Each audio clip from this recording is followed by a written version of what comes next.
Welcome back to the On 3 podcast, everyone. I got myself Salvi, my co-host Naveed, as usual. Y'all thought we were gone. We thought we were gone, but we back. We are back again, keeping it consistent. We're here to stay, as I said. We're here to show up. Wow, pressure. Not gonna lie, ever since we kind of got on this whole season 2 Game 7 energy thing. I don't know, just naturally, it's just been in every element of my life right now. Overplayed, to the point where I'm like, yo, fuck, chill. I'm Game 7 energy. Yeah, I'm just so much more alert. I'm like, yo, this time do this, yada, yada, yada. Just over planning for everything, exerting unnecessary amount of pressure. Are you sure you weren't like that before? Because you've always been the planner in our group. So, when it comes to quote unquote planning things and being ready and showing up, it just doesn't pertain to just me planning our itinerary. That shit's easy. Is it? I mean, you plan some fire itineraries. Yes, I do. That involves flipping over ATVs and all that. 100%. Yeah, I think we have quite the adventure sometimes. But then I think about planning for other things in life. I think I'm quite slow on that department. So, okay. I mean, so hey, the theme of this episode is talking about where we left off last episode, which is what are some moments in your life where you have showed up or not showed up? Yeah, basically pressure moments that define us. That's the episode today. Exactly. So yeah, last episode we left it on a cliffhanger. Yeah. So why don't you get started? Let us know recently or back in the day, where are some moments where you showed up? I feel like naturally we're just going to kind of segue into what is clutch and how do you be clutch in sports and shit like that. But I thought about this, when it comes to being under pressure, it's not just mind you, it's in one moment in time, generally speaking, but it's not just you're at some tournament or some sports thing or some competition thing. It's not just that. I thought about it day to day, fucking the job market's crazy, bro. Going for an interview is Game 7. 100%. As of right now in Toronto, completely. It's your livelihood. Yeah, and all these other elements in life. It's you don't see it, but it's every day. I think there's some point in time where you're in that moment and you got to deliver. Yeah, I mean, funny thing about interviews, you bring it up. So yeah, personal story. I remember when I used to be in business school, and I was not just a business school, bro. Come on, I was doing accounting. Either way, so I was doing accounting. I interviewed for Deloitte, right? For an audit position, I believe. It was a while ago. It's consulting. It wasn't consulting. It was an audit position. Yeah, right, let's go with that. So I went to the interview, and as you said, interview. You got to show up. I practiced my life depended on it. I was literally recording myself. I still have some of those videos, by the way, but I would record myself. Saying, talking about leadership and that. And, I was even singing to myself, I'm a leader. Bro, and take that this is all before AI and shit. Way before AI. Yeah. And come to the actual interview, I blank out. I completely space everything I've prepared for, everything I thought I was going to say. I didn't have any of it in my mind. Instead, I said, I think one of the questions was I don't remember. It was something about how do you keep up with news or whatever, right? And I was I always stay up to things. I'm all about Mamba mentality. Huh? I actually brought in Mamba mentality to the interview. You brought Kobe to a Deloitte interview? I brought Kobe to a Deloitte interview. You gotta think about this. It's 2017, right after Kobe retired, right? And so so you thought that was the right time to bring? Yeah, I was because I was I've always thought about Mamba mentality. That Kobe Bryant's my favorite player, and so in my mind, I'm I'm always keeping up with things because that to me is Mamba mentality. Because I don't know why I thought I was I'll try to make it fun and stuff. I don't even know if these guys watched basketball or were fans of NBA. I mean, people they probably knew who Kobe was because everyone knows who Kobe was, but not like that. Not a lot of people know what Mamba mentality stands for. And yeah, so tell me the reaction on their faces. Do you remember that? I just remember them nodding, being Yeah. You're here for the wrong job, buddy. No. So yeah, speaking of not showing up for an interview, that was mine when it comes Wow. to Mamba mentality. I could not tell. You know why? Because like generally speaking, I think you're very like self-aware of your audience, at least from a social perspective. I would assume more or less in a professional setting. So I was like, huh? Yeah, I try to be, but there's something about pressure, right? When you're under pressure and when the nerves kick in, when you get anxious, no matter how, your whole personality changes. I feel like, no, like how do you feel? Like whenever you have like a big moment, how do you cope? Like how do you deal with it? Like how are you as a person in those moments? Wow. Well, I'm just gonna get right into it. Uh-huh. Similar example. You know what? Let's start off with the flaws first, and then we'll kind of get into a success story. Okay. Yeah. Similar thing. Internship program started. It was the first interview. I think my first ever corporate interview, like real shit. Wonderland doesn't count, bro. Mm-hmm. So it was at Ford for like an accounting internship position. Oh, I forgot you did that. Yeah, and you know, you go through what everyone tells you. Hey, bro, research the company, this and that, blah blah blah. Yeah. Read every forum known to man, and that's what your main reference points were at that time. So I go into that interview. I'm thinking I'm prepped. I know everything about this company. Take in my logic. I know everything about this company, and to a little bit about myself as well. Go into the interview. They're going through the set of questions. I have my stories down, yada yada yada, and then they asked the generic question, why Ford? I don't know what the hell got into me or like what I researched and what I decided to pick up from my research. I started talking about how like charitable the fucking company is and like throwing numbers at them like they did something about it. And it was just, oh fuck. And I did it with so much confidence. Man, and I could not believe like, the level of preparation I had. And that's what I extracted from my whole story into that one main answer. And then as soon as I left, and I'm like, oh, fuck, I brought up that point. Needless to say, it was like a really good kick in the butt, which was like, same thing. Like, I think just boiled under pressure. Man, I don't know why we expect like 18, 19, 20, 21, even 22-year-old kids who don't have corporate experience or anything like that to answer questions about why do you want to work for this company. I just need a job, bro. Like, what do you mean? Like, that's why I want to work. I need to get paid.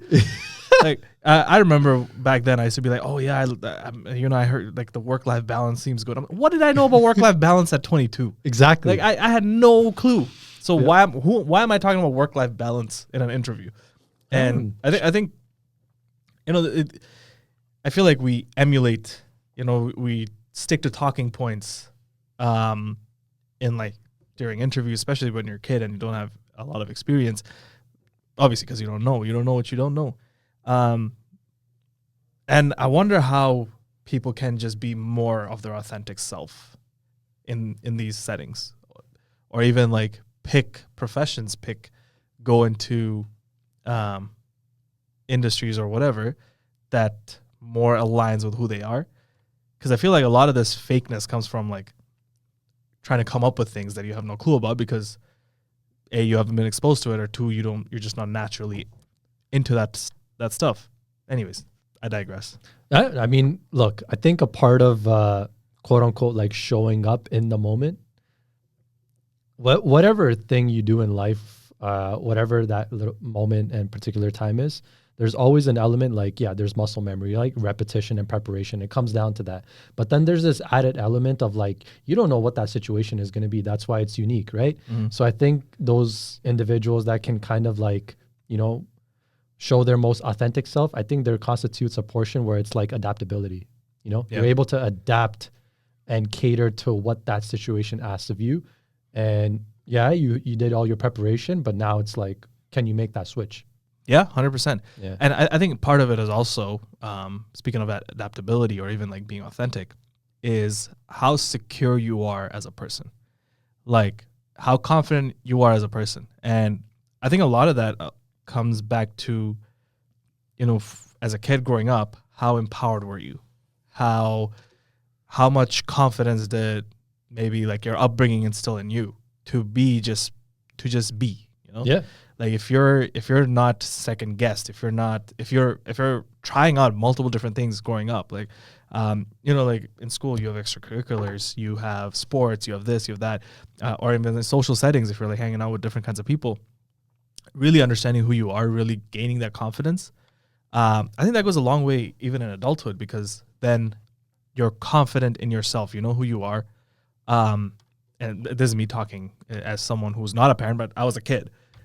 You were. So, yeah, and still not too long ago. I know I'm 30, but you know, it's still a kid at heart. So those things, I just think back to like growing up, and I feel like my parents did a pretty good job of like just letting me be a lot of times. Can I just put a word to that? Yeah.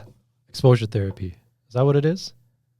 I mean, obviously, think about it. If you, as a kid, let's say, all you've ever done is be in the books. Yeah. You know, maybe you're like a student, but you haven't been exposed to anything else in life, or you haven't exposed yourself to anything else in life. Oh, that's. I think that could be a problem. Yeah, street smart gonna hit you hard one day. Yeah, and vice versa too. Like, yeah, I think being exposed to everything as a kid, as a young, even as like a young adult, experimenting as a young adult, like when you're in your early 20s, all those things matter in building you up as a person. Yeah, I can kind of speak to that. I think this might be like a story of a lot of like brown immigrants or kids of brown immigrants, where there's like this concept of expectations, right? Yeah. So I think I had a lot of that growing up as well, where like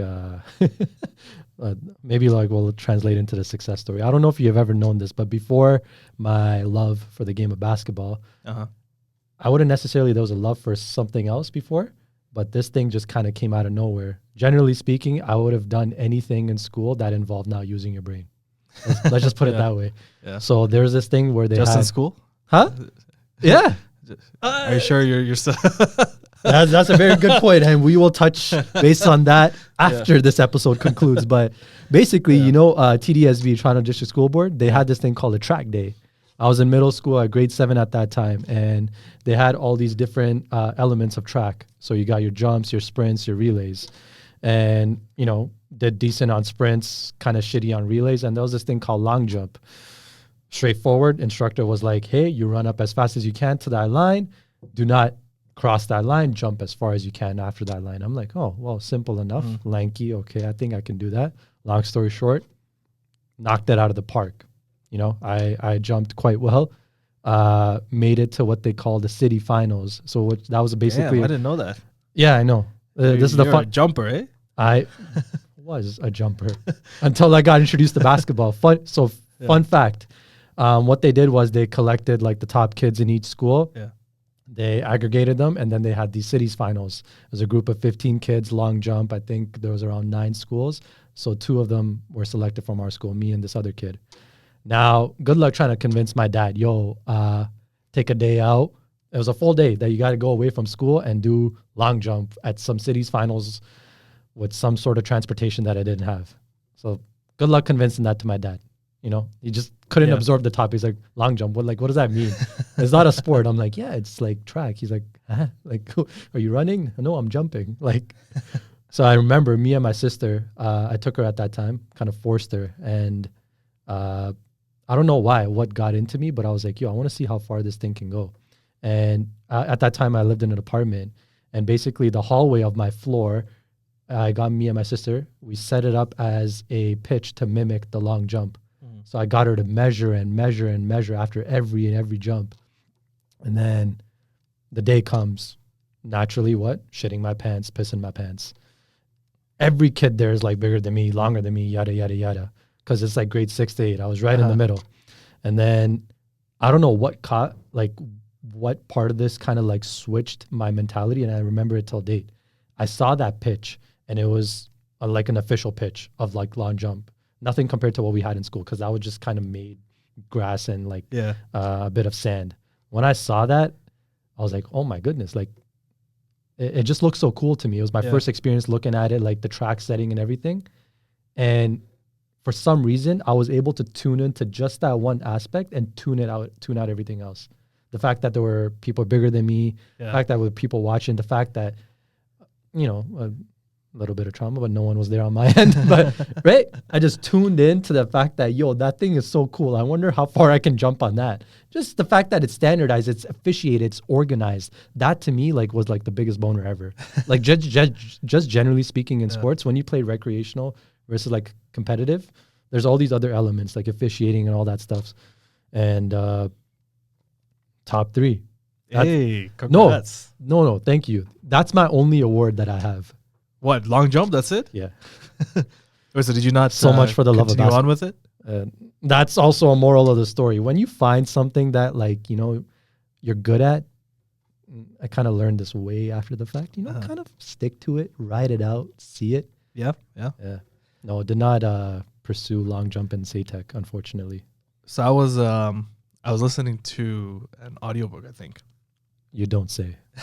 It's Grit by Angela Duckworth. So one of the things one of the things she was talking about is student athletes. Yeah.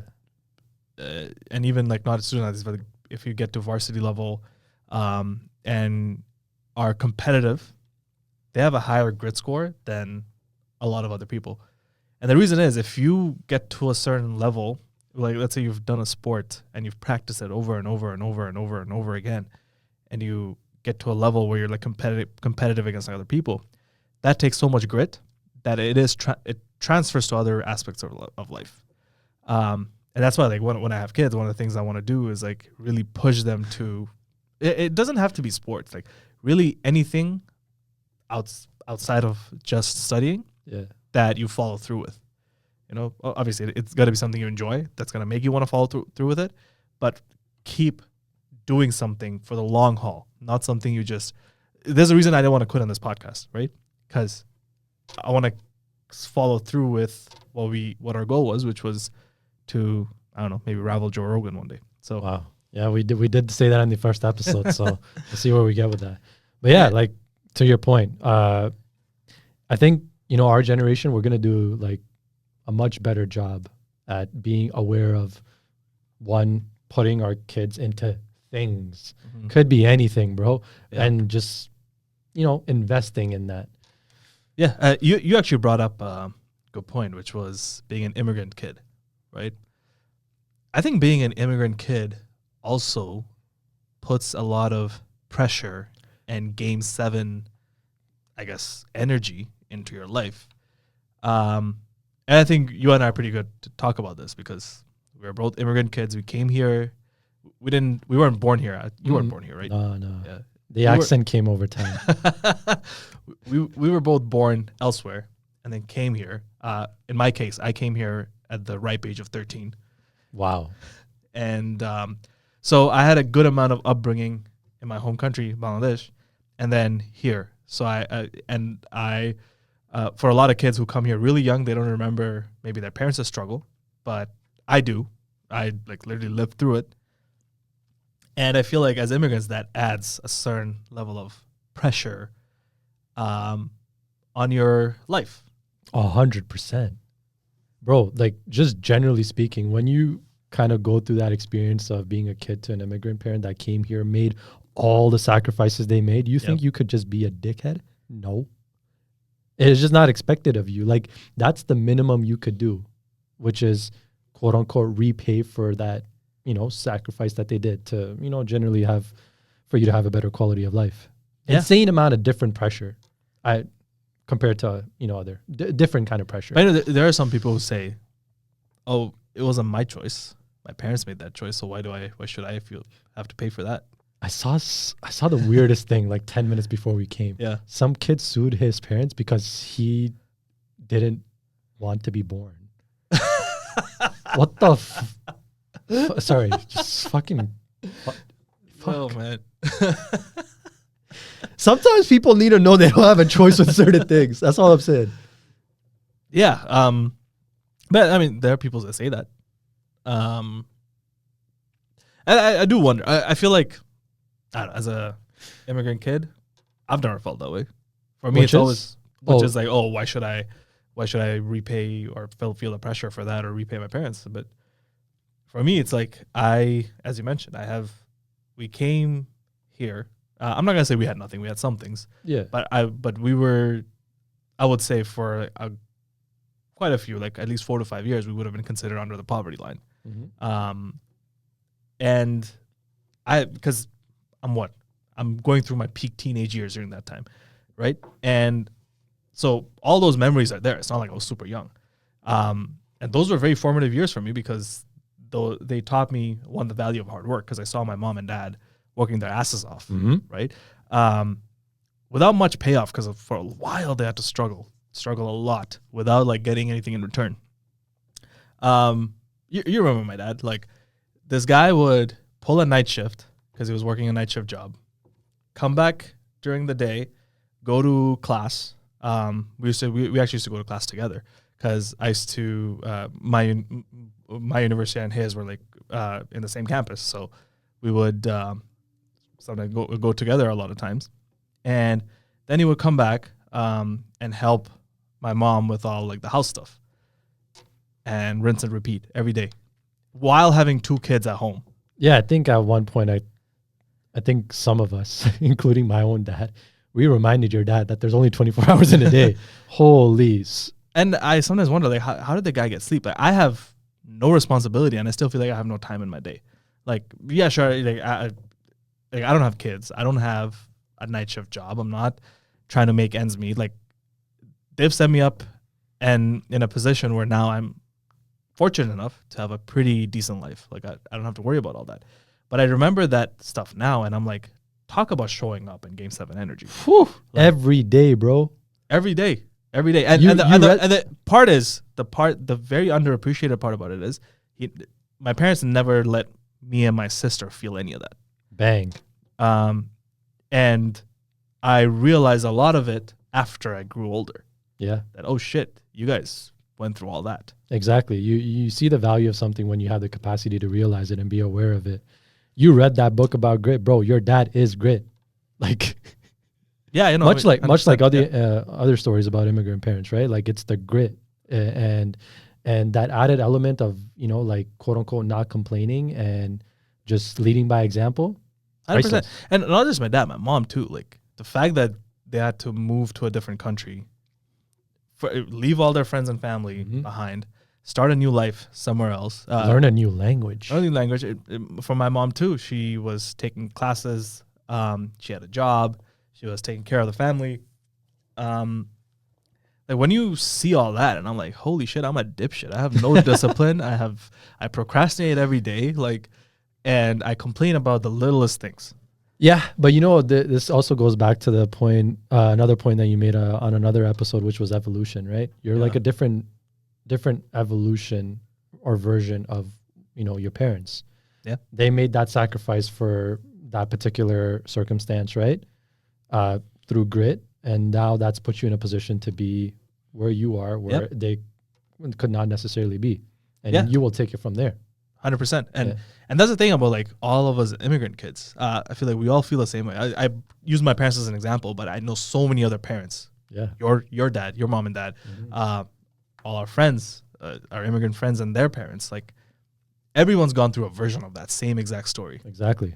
And to see, fortunately, we also live in a country like Canada. Like, I am very fortunate. Like, we complain about things here and there, like, because we have gotten to a point of privilege now, but we were afforded the opportunities to build up our life in a way where, we have all our basic needs met.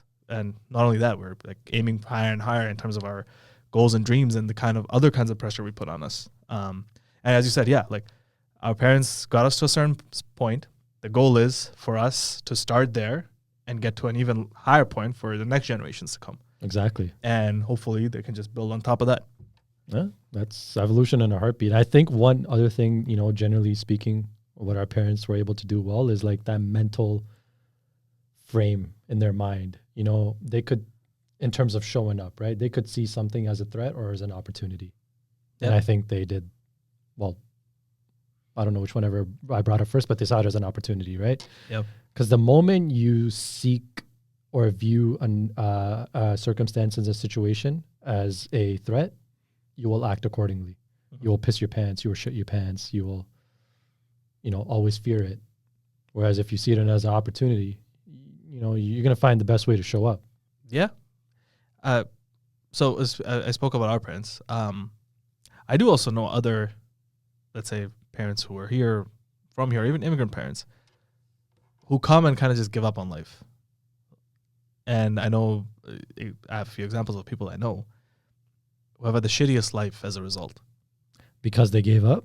More like they didn't do much with their life. Like, I feel like as a human being, in terms of like showing up for yourself, you have a responsibility to show up for yourself. At the bare minimum. At the bare minimum, you have a responsibility to want to do better your life, better the people you love, their life. You don't have to have it all figured out, but at the very least, work towards that. And yeah, I feel like there are people, and I'm just saying this because I know those people who don't do that.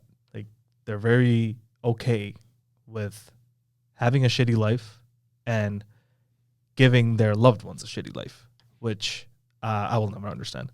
Yeah, because like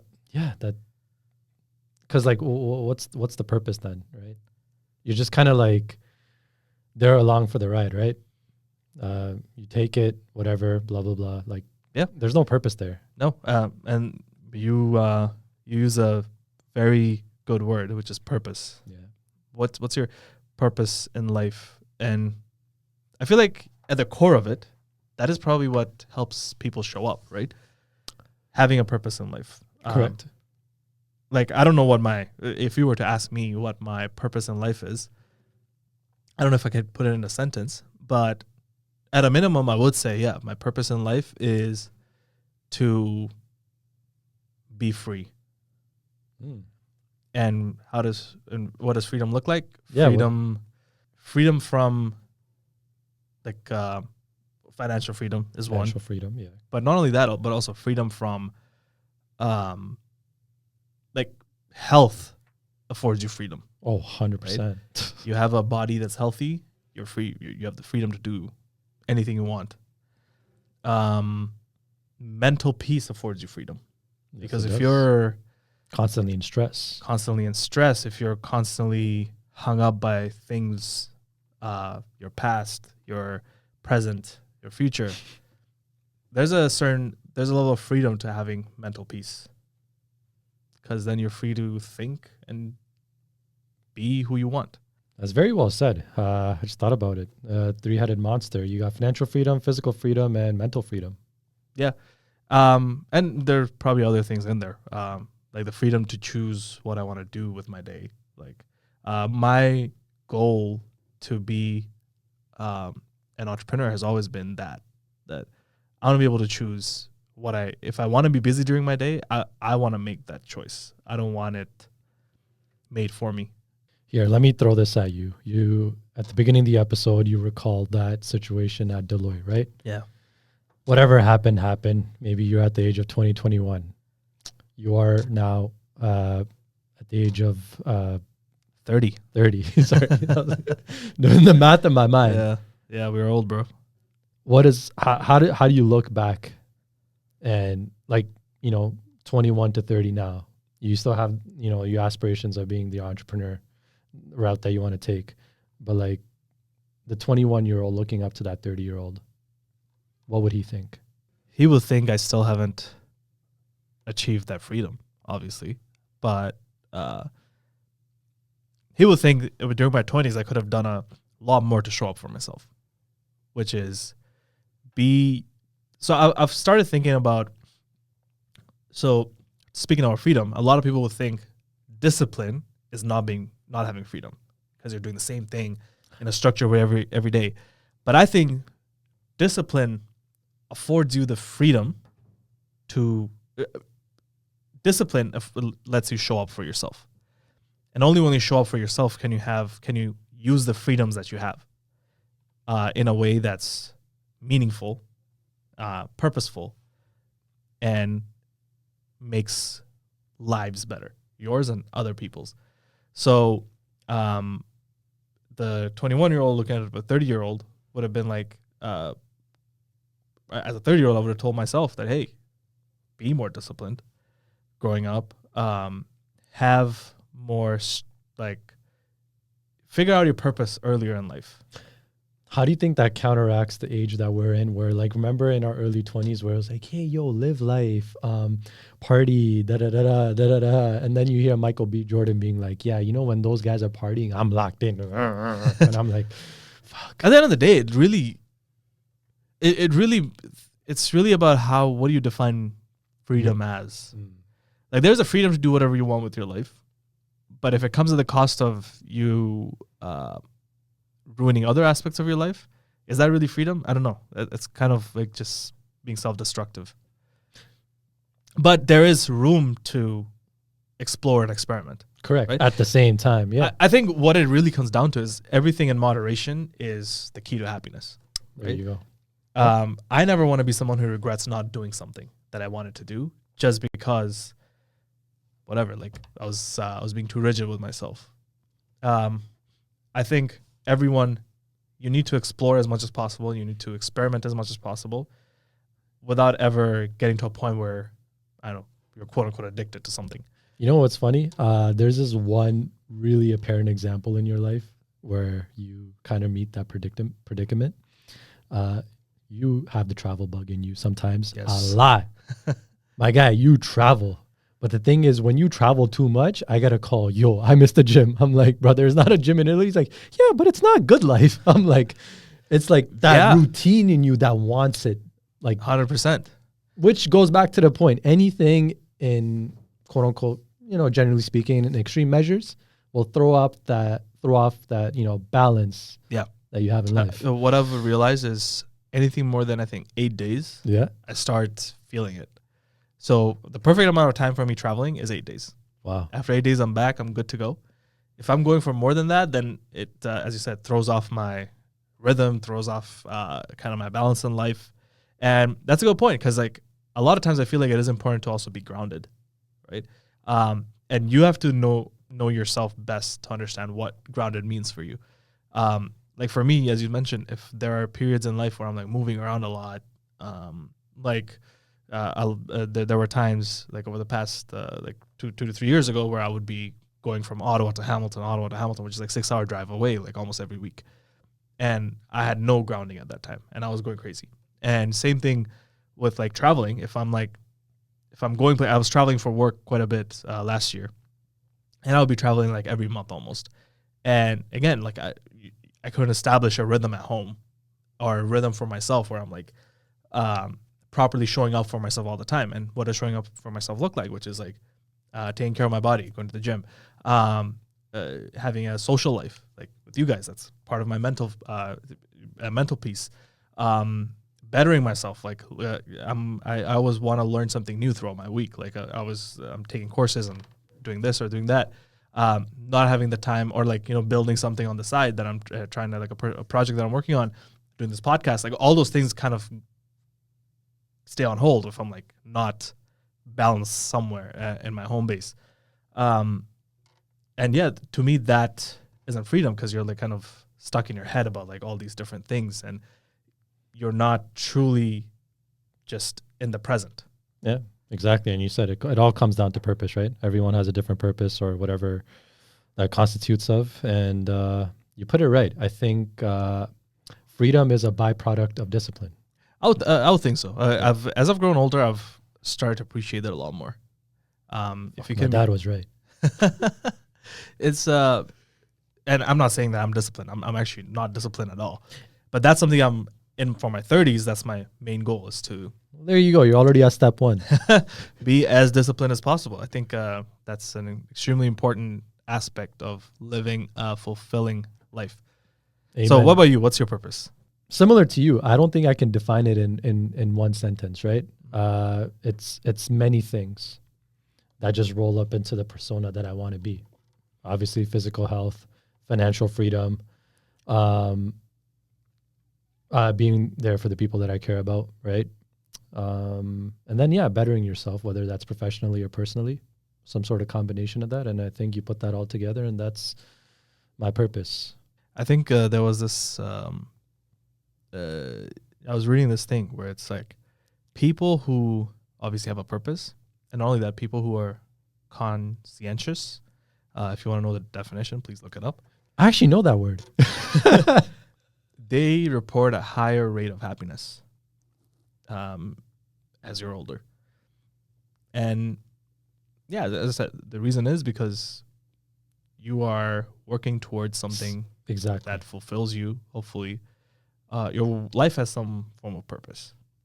And people who are not conscientious, who are not showing up for themselves, showing up for the community, showing up for whatever it is, their friends, family, their even their workplace, they are not as happy, which makes sense. And yeah, as I'm growing older, like I feel like I'm like a middle-aged man at this point. Yo, roll with it. I realize those things, which is like, let's say a day at work. When you feel like you've actually done the work that you're supposed to do, you do feel good. 100%.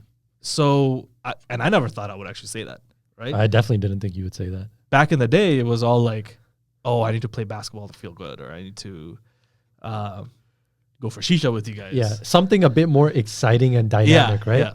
As you grow older, you start to realize those things you do every day that you not take for granted, but you don't see.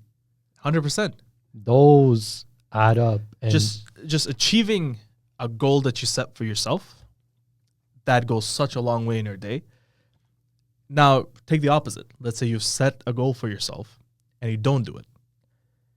It almost feels like you lay yourself down. But that's something that people do so much. I do so much. I'll have a list of things that, I'll do this today. I'll make sure I do this today. Whether it's like, even if it's just like vacuuming your home. You don't do it.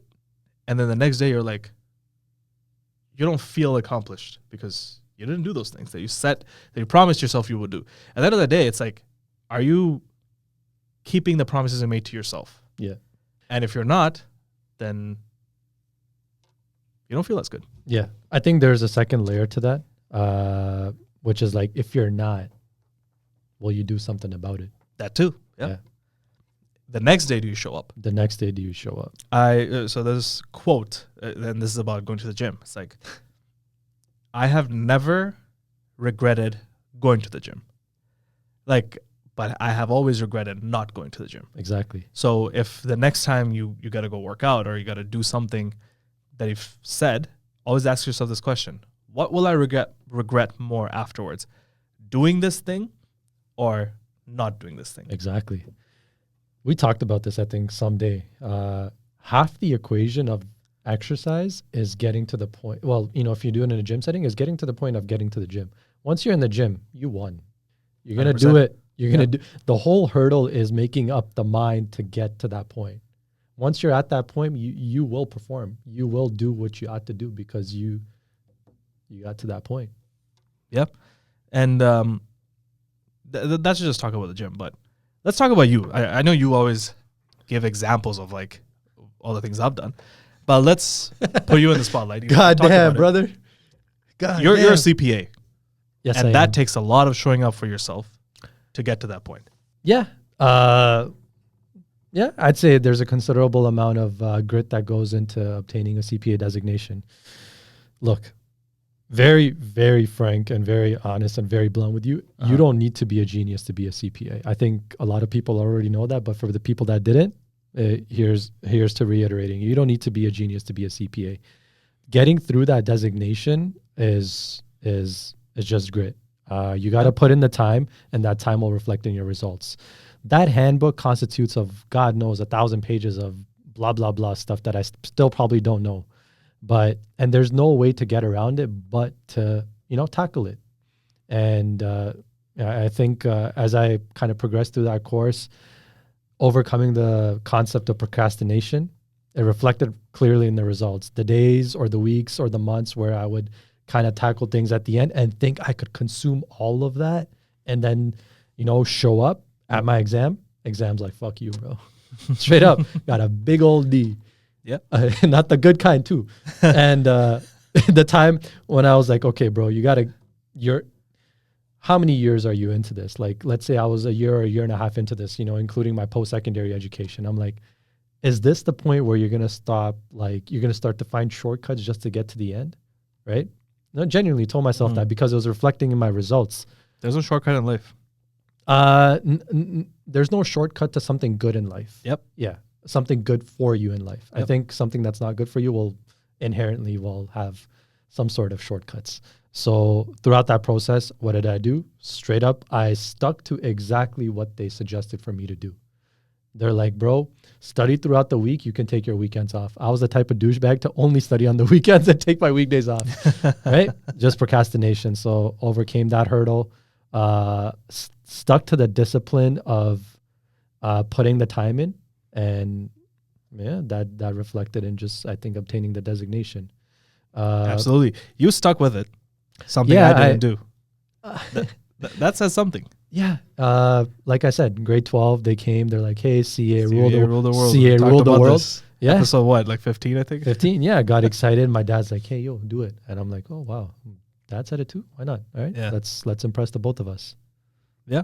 And there's something about sticking to something and seeing it through to the end, which is always going to be admirable. And obviously you've done that, and you're continuing to do that and building your life on it.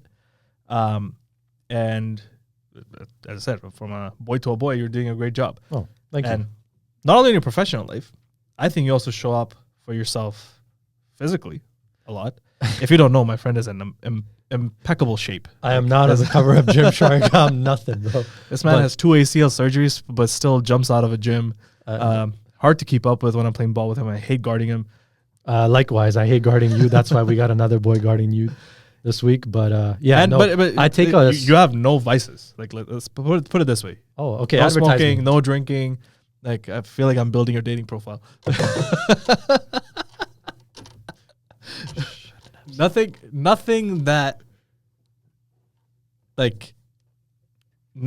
that is gonna impact your health in a negative way. Physically, mentally, I'm not gonna go into that, but physically, you don't do. And the level of discipline you have. How many times have we gone to, let's say, to a hookah joint?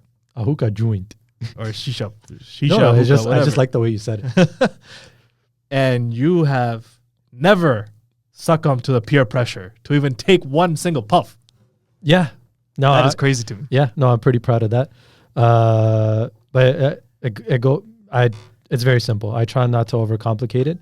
I'm not any sort of guru or whatever, blah, blah, blah, blah, blah. But it's simple as like, I want to keep my health in a certain way so I can do things in a certain way. And to me, that is showing up for myself for the now and whatever future that lies ahead of me in that regard. Is that what's at the core of it? Just so that you can be healthy in the future?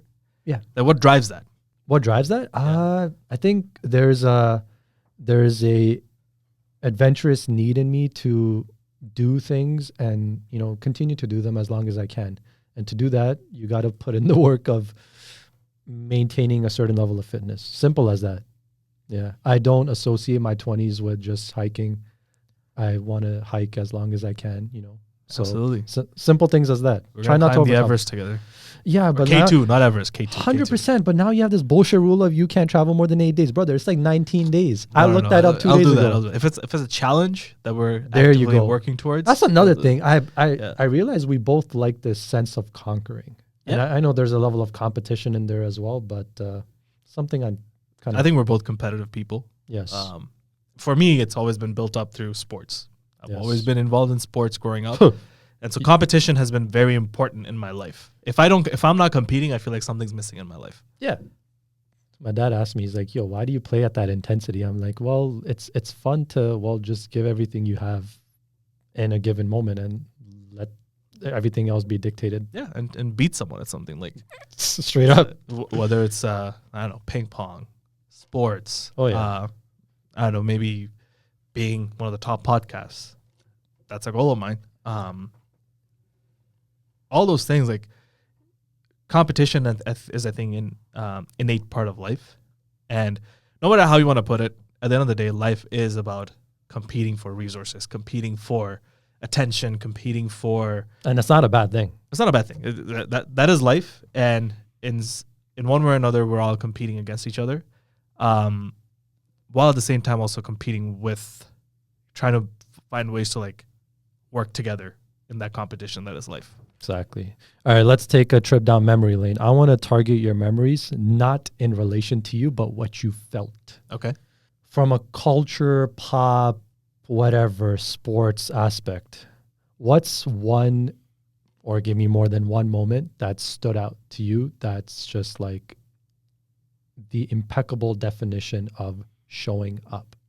Showing up. Do you have one in mind? Yeah, something I witnessed, yes. Okay, what's yours? Well, I thought you would have recalled this, but Kobe, Game 7 against the Celtics. Uh-huh. I don't know if you remember that, but Kobe was fucking Nick Young in that game. He was trash. Yeah. He was trash. But when it came down to it, fourth quarter, he threw all of that to the side, and he did what he did best, which is stick to who he always is. Mamba. In that Mamba mentality, this exact same thing.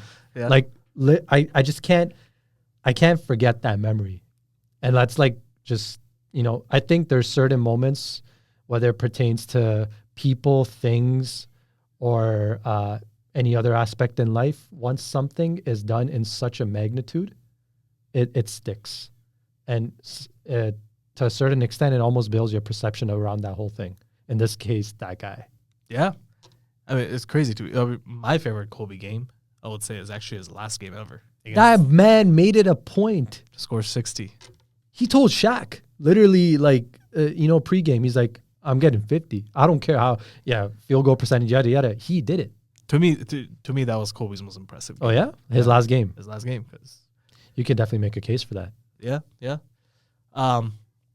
I'm trying to think of examples that don't involve basketball, because I feel like we talk about basketball way too much. Yes, we do. All right, bring it here. Bring it to the, well, if you want, bring it to the pop culture of things. This whole Kendrick versus Drake thing. Do you We've also talked about that. Fuck. We've also talked about that a lot. Trying to think of another different example. Because I know there are a lot of moments that have made me feel like, oh shit. That actually happened?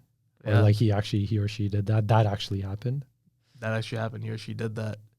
Honestly, I'll bring one from business, I guess. Mm-hmm. It's just crazy to me. I mean, this guy's a douchebag now. Like, he's a douchebag in every sense of the word, but you can't deny the fact that the amount he is doing, and I'll reveal the name, for humanity, for the world, I don't think in modern day anyone else is doing the things that he is. Elon Musk. Yeah. Again, as I said, he's a douchebag, probably a racist, probably an Islamophobe as well, based on his Twitter posts, and has a certain level of delulu in him, for sure. But he is running Tesla, SpaceX. I know he has a bunch of other companies like Neuralink and a few others, while apparently getting gaming records. What? Yeah, he has like records in gaming. I mean, there's like a whole scandal where he's like paying people to do his thing. But I'm saying, like, that's in terms of like people showing up. Like, I don't know if you've heard the story of there was a time when Tesla was about to go bankrupt, and he put all his net worth into Tesla to revive it. If it had failed, he would go from like being a billionaire to having $0 to his name. But instead, he used that, turned it around, and you can read into the actual full story. Like, it was literally like one of the most clutch moments in business. Turn it around to now he's the richest person in the world, and it's not even. I'm not talking about money. Like, the fact that he thought him as a person could take on an agency like NASA for building rockets. This man wasn't even a rocket scientist, but he thought, hey, we should go to the moon, or we should go to Mars. And he built a company around it, got people to believe in his vision, and built that. It's almost like he's thinking of the future he wants, and then doing things to achieve it, no matter how impossible it sounds in the beginning. Wow. Who would have thought that electric cars would be like huge in 2020s? Like, especially before Elon got involved in all this politics, everyone wanted a Tesla, or a lot of people I know wanted a Tesla. Other than like, obviously for like a really, like a car head, and you want to hear gasoline revving, then you don't. But a lot of people who never thought they'd want electric cars, they wanted a Tesla, and that was good for the environment. So anything he thought of, which just seemed impossible, but he thought, no, we're going to do this. He has been able to achieve it. And I just think that's like showing up. That's clutch. For humanity, that's clutch. Let me ask you this. Elon Musk and Twitter, X, whatever you want to call it, clutch or crumble? Is he going to bring that thing back to life, or is it going to crumble? A lot of people thought it was going to crumble, but for example, I have started using Twitter more ever since he bought it. And why is that? And I feel like he kind of started this cultural shift, which is before he bought Twitter, there was a whole issue of censorship where certain thoughts were being censored. Like, again, it could be racist, it could be a lot of other things you could call, but they were being censored. And alternate thoughts weren't allowed in a lot of platforms. Well, Elon Musk was like, no, I'm gonna make it so people can express themselves freely without having to worry about being censored. And that started a shift where when people could be more open about certain things that were in the norm, that started a whole cultural shift to going towards, I would say, Elon Musk buying Twitter was a huge contributor to Donald Trump winning the election. Really? I mean, he actively pushed Donald Trump, but not only that, he showed it was okay to think from like a far right perspective. Now, obviously, you're going to a point where now you're going too far right, and you have people who think fascism is okay, and that's like a whole other political discussion. But it's like he bought it, and he almost shifted the culture in a way. And from one man to have that much like influence. Ooh. If you think about it, that's crazy. But it's still going back to like, he thinks the world should be a certain way. He acts to make the world in that image, and it eventually happens. I've never seen one man pull that off in that way so consistently. There you go. I think that last word, consistently. I think a lot of people have had those ambitious visions and try to materialize them, but to do it consistently in different verticals, that is a very good point. So you're on the clutch with Twitter. Yeah, you're not crumbling it. No, I think it's been great. I mean, we'll see where it goes. But let me talk about another persona that is quite in the news these days with what's going on. OpenAI and Sam Altman. Yeah, is he gonna take that thing, just similar to what Elon has done, like just bring that vision and just take it to the moon, or there will be a point where hasn't he already taken it to the moon? I mean, I know there are competitors. Yeah, but think about this. So when Sam Altman started OpenAI, we've gone through this history. I don't want to go too deep into it, but Google was a huge player. So Sam Altman being like almost a nobody compared to Google at that point, he could have easily been like, oh no, like I'm never going to compete with Google, because Google had DeepMind. Google was already very deep into AI research. This was back in 2015 with obviously Elon Musk backing actually. And from there, he took it. He beat Google. Now, because of OpenAI, Google has had to change their whole business plan to focusing on AI now. And not only that, I mean, obviously now there are a lot of competitors like Anthropic.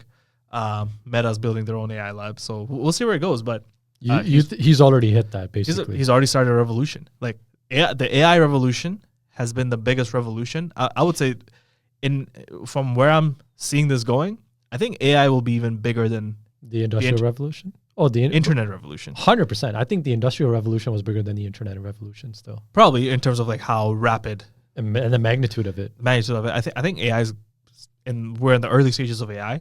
Yeah. It's going to continue changing everything as we know it. So Sam Altman started that. Yeah, funniest example. Yeah, just 2 days ago, my dad, he's like, "Yo, this instructor of like a whale in like Marineland or something in the States. She got devoured by the whale. I'm like, oh yeah, send me the video. Sends me 3 videos.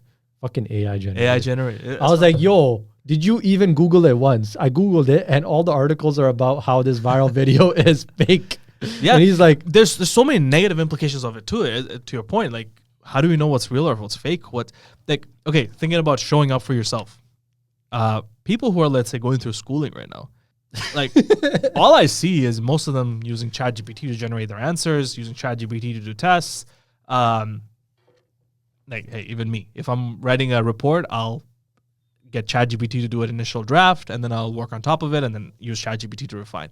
But my thing is it deteriorating the quality of like people's work? Like, if I couldn't rely on AI anymore, would my quality of work be as good as someone 10 years ago? would you basically say that it's almost detaching us from us showing up for ourselves?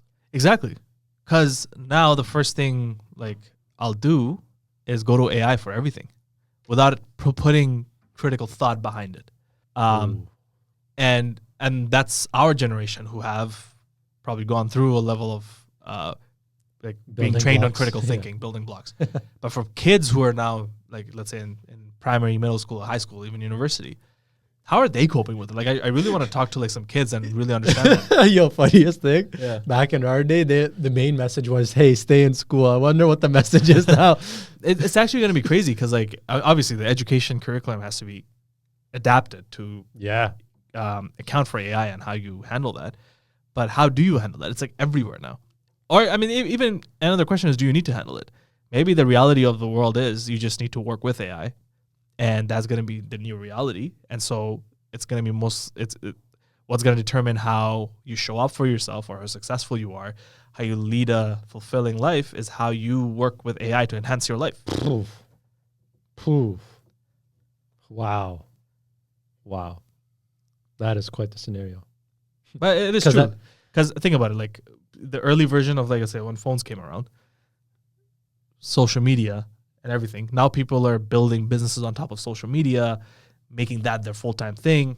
No matter what we say, social media is like a big part of our identity. Mm-hmm. How many likes we get, how many followers we have, how many. And it doesn't even have to be social media. Like, internet is a big part of our identity. If we don't have access to the internet, we feel lost. Mm-hmm. Google Maps, like, I will literally be lost without Google Maps. So it has already changed our life. All these technologies, like, in a lot of ways, we are already cyborgs. Because, what can we do without our phone? The phone is an extension of us. I think a lot of us put us in a mental stage where we think we are. But that's the thing. We think we are, therefore we are. You know what I mean? If someone came to you and told you, you got to go a year without a phone. Let's say a phone. We'll keep laptops and everything, but just a phone. You got to go a year without a phone. Would you be able to do it? Easy answer is no. Yeah.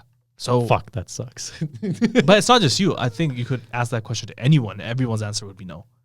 Because that's just not the reality of the world we live in now. And you are actively putting yourself at a disadvantage by not having a phone. Maybe it might be advantageous for you mentally. Because I've deleted social medias off my phone, and I have felt a lot of mental peace that comes with it. Wow. But could I go without a phone entirely? My wife is going to kill me. And that's the reality of the world. So in a lot of ways, the phone is an extension of us. So we are cyborgs. We can't survive without a digital piece of equipment. So it is a part of us. Yeah, so much for showing up, or what that looks like moving forward. That will be interesting. Yeah. But yeah, that is to say, showing up, that it's in every part of life you got to show up.